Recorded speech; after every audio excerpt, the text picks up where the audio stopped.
Hey guys, Semphis here. I'm going to make a quick video on a few ideas I have about improving the matchmaking experience and Counter-Strike experience in general for everyone, but more specifically, the newer generation of players that are going to start playing Counter-Strike. So, players like me, you know, 32, I'm not the ones that are going to be winning the next major, but a lot of these ideas have become more apparent to me after I had my eye surgery. So, for those that are unaware, in 2018, I was diagnosed with a fairly serious eye disease where I couldn't see out of my left eye for essentially a year until the surgery and everything was done. Now I have my contact. Now I have about 60 to 7% of my vision back in that eye. It's still not perfect, but I'm not going to complain. It's all right.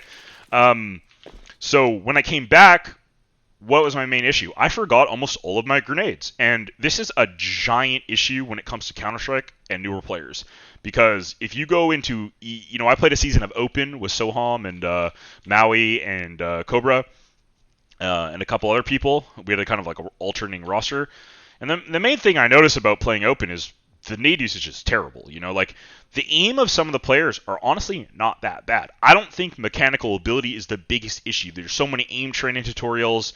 There's so many different ways that people can practice. You got workshop maps, you got deathmatch, you got like those aim trainers, aim labs, all that kind of jazz, right? So there's a lot of ways to get better aim. Everyone's got better gear now. People got G Pros. I use the Viper 8K. I'm on 4,000 mouse hertz, 240 hertz monitor. So there's a lot of things that are going to help with your mechanical ability.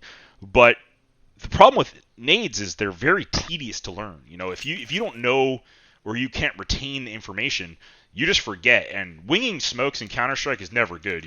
Everyone's had the time where someone's like, I'm smoking B, and they just chuck it, and you come over here, and there's just a fat gap, and you just get off. Like, how many times has that happened? It's happened to everyone. It's happened to me in pro play. It's happened to me in pugs. This happens to everyone, right? There's no one that's never...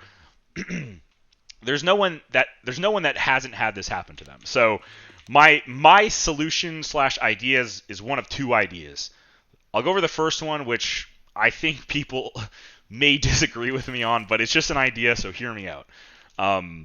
First idea is maybe we have something like circles on the ground. So a good example would be, so let's say you had a circle right here.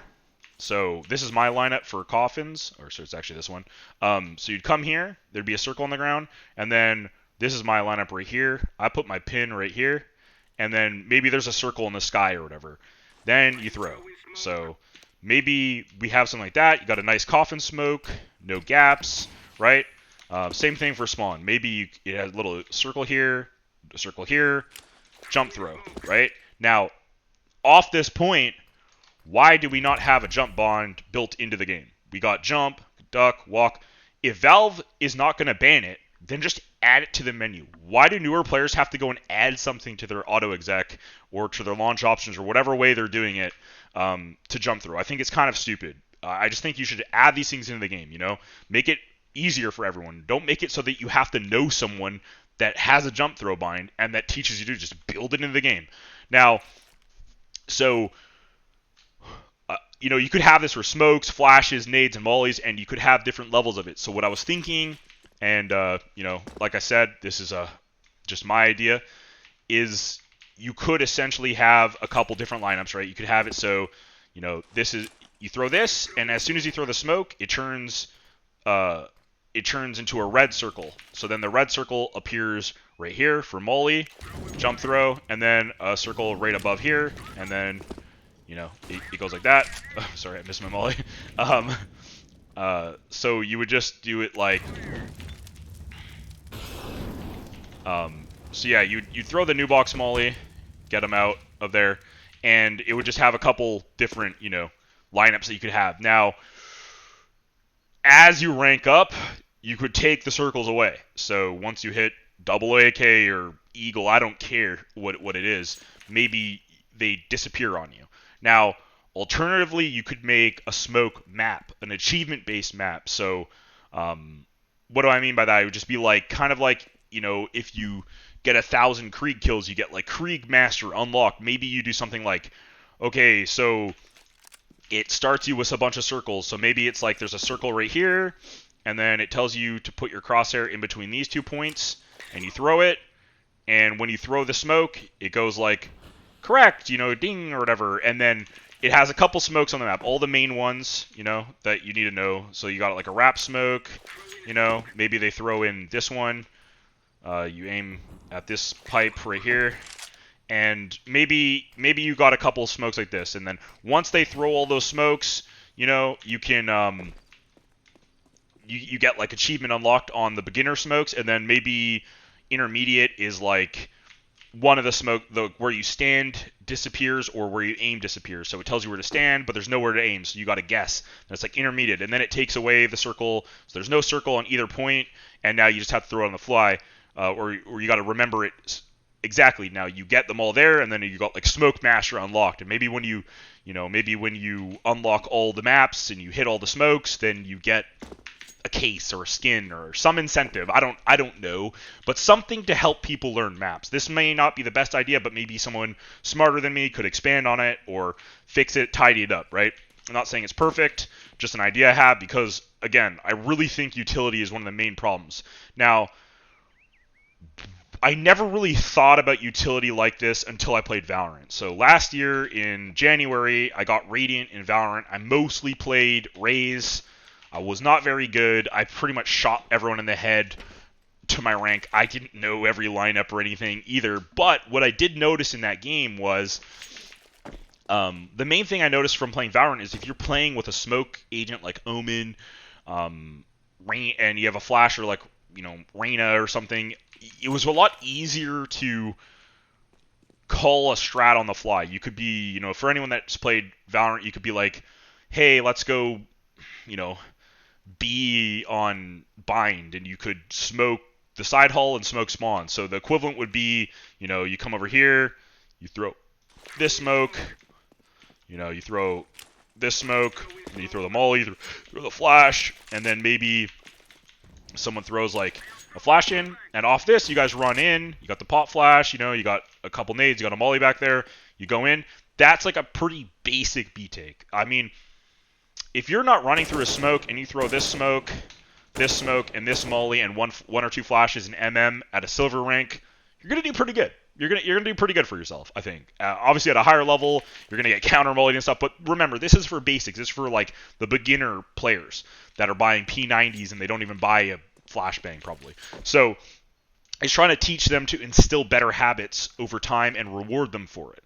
Now, the reason I bring up Valorant is because it's really easy in Valorant to tell people what to do on the fly. So you just tell your Omen, smoke this, smoke that, and then you tell your Reyna, flash through the wall and jet dash in the site. No one has to know any lineups. Like, sure, don't get me wrong, you can have sick Viper, Venom lineups, you can have sick, Sova darts. I'm not saying there's not lineups in Valorant. There's definitely skilled aspects to Valorant. I know I troll about it, but, if you're good at Valorant, you're a good player. Just like if you're at a top level of CS, you're obviously good at CS, right? You're still a good gamer. Now, my main issue is, if you've ever played Nuke before, tell a silver to throw walls of smoke with you. Tell even someone that's global to smoke mini on Nuke or smoke heaven on Nuke. They can't do it. No one can do it. No one knows any nades in this game. You occasionally will get a random guy on your team that has like the sickest nades ever, and that's awesome. They're very useful. But one person is not really enough, right? So that was my first and main point, is just trying to instill better habits in people. And now, like I said, you could have the first idea or the second, but something to kind of build upon that would be cool. Now, when it comes to my second point, I really think we should just copy some shit from Valorant. We should be able to sell back our guns if we bought it this round, not prior rounds, we should be able to sell back our guns. I should be able to request a gun. I think all those things are pretty basic. I don't know. Just add it to the game, I think. I don't know. What do you guys think? Do you guys think the gun thing is lame? I mean, like, we already drop people guns and stuff anyways, so I don't know. I think it would be a good addition, but, maybe people disagree with me. Thirdly, 128 tick. Are we ever going to get it? For people that don't know, in 2015, I did talk to the devs, who I'm not 100% sure, but most of which no longer work at Valve, so they could have changed their stance on this.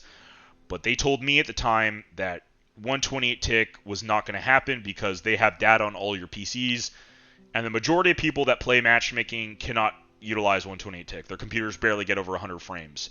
So by their logic, they're saying that if they upgrade all the servers to 128 tick, they're basically doubling their cost of servers for marginal benefit for the casual crowd, who is the most of their, you know, most of their money comes from those people. That most of Valve's money is not coming from pros or semi-pros or people who are aspiring to become pros. It's to be coming from the guy that logs on a couple nights a week after work and buys $100,000 worth of skins. So those are the people they care mostly about. Now, so I don't think we're gonna get 128 tick. I don't know what to do about it. Obviously, I'm gonna add it because I know so many people want it. I would like it too. I would really like to see a better anti-cheat. I know they have their AI learning or AI machine learning or just machine learning, I guess, anti-cheat development. But at the end of the day, I did feel like I got cheated a lot less in Valorant matchmaking. Now they have a kernel level anti-cheat in Valorant, so it's more like playing on Faceit and ECA. After playing on ECA and Faceit and Valorant, I rarely ever get cheated on any of these three clients. The last time I got cheated in CS was playing with Tarek maybe a year ago on Dust 2 with a dude blatantly aimbotting, like legitimately like just killing everyone that he sees with insane shots, like actually cheating, not I think he was cheating, like literally this guy was cheating. And in Valorant, in December, I got cheated a couple times, and apparently the devs were like on vacation or something for Christmas. But after that week, when they came back, like I really didn't feel like I got cheated much. So kernel level anti-cheat maybe for Valve. I know a lot of people aren't huge fans of it. I'm not a huge fan of invasive anti-cheats either. But I really don't know what to do about cheating. I feel like my main point about the kernel anti-cheat is just you don't want them quitting. Like you don't want people quitting because they like. There's nothing more frustrating to just getting owned by a cheater. So like if a lot of people have groups of friends that play Counter-Strike and they play Valorant and they play Dota and they play WoW. They don't they'll switch games. Most people don't specifically play one game.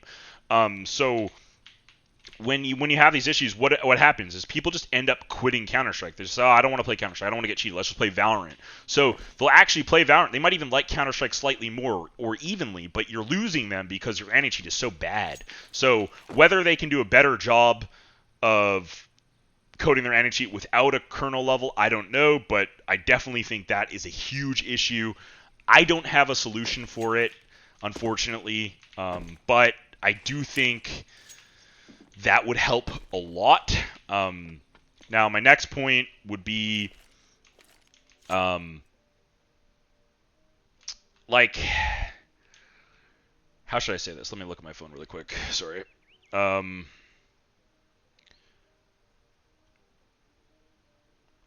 right. Sorry. All right. So my next point would be potentially. I'm not saying that they would need to get rid of all of the ranks, so like silver to global, like they can still leave those in there, but I do think like an ELO-based ranking system, whereas once you get global at least, it's more of a number rather than just a rank, because I mean like, no one really respects someone because you're global. If you're a good player and someone's like I'm global, you just think like you're probably like you know how to play Counter-Strike, but they don't like like rank 10 and Faceit means a lot more than being a global, right? So having it so that people are more grindy in the matchmaking system would probably entice more people to grind and get better. Because like once people hit global, they just kind of quit a lot of the time, or they don't really have incentive to grind and play. Because as long as they keep their global, they got their global. But if you could have a leaderboard, for example, then you could kind of have like a couple of people fighting for the top 10 spots. Like you're all global, but one guy might have 3,000. ELO, and the next person might have 3,200.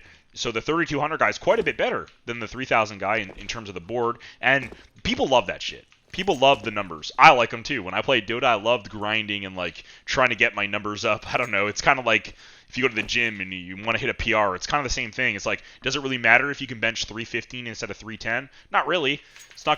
Nothing's gonna change in your life, but you want it, right? You want it so bad for no reason, really. So I feel like just enticing people with those type of things is always a good idea, just to keep them addicted. Potentially giving rewards to the leaderboard. So like an achievement. So if you get first, maybe you get a rare skin. Maybe I believe they do this in WoW for some of the arenas. I don't know if they still do it. I haven't played in many years. So if you know, let's say you get first, maybe you get like a unique knife that you can't trade or something, like it's locked to your account, or maybe you can trade it and there's only 10 of them, or whatever. Maybe you give some sort of incentive to have people grind those ranks and profile stuff too, like maybe you get like a medal or a badge. Those are all options to kind of entice people to play more. And uh, lastly, a streamer mode. I really think a streamer mode would do really well in this game. I mean, I understand on ESCA and Face It, there's not a lot that you can do. Everyone's going to kind of know who you are. If you're someone like Tarek and you put a streamer mode on, it's not really going to do anything. Everyone's going to just see that you're in their game anyways. So, for the higher level, it probably doesn't matter as much, but it is really nice being able to play Valorant, not being a known player and having stream mode on and no one know who you are. Now, people did recognize my voice when I played Valorant, but besides that, only my teammates knew then, at least, not the other team. So yeah, you guys tell me what you think. This is going to be my iteration number 1, and I'm probably going to do a few more of these, so I'd try not to keep it too long. But yeah, tell me what you think in the comments. If you think my ideas are stupid, that's fine. Remember, we can all have different opinions. We don't have to hate each other. Peace out, boys.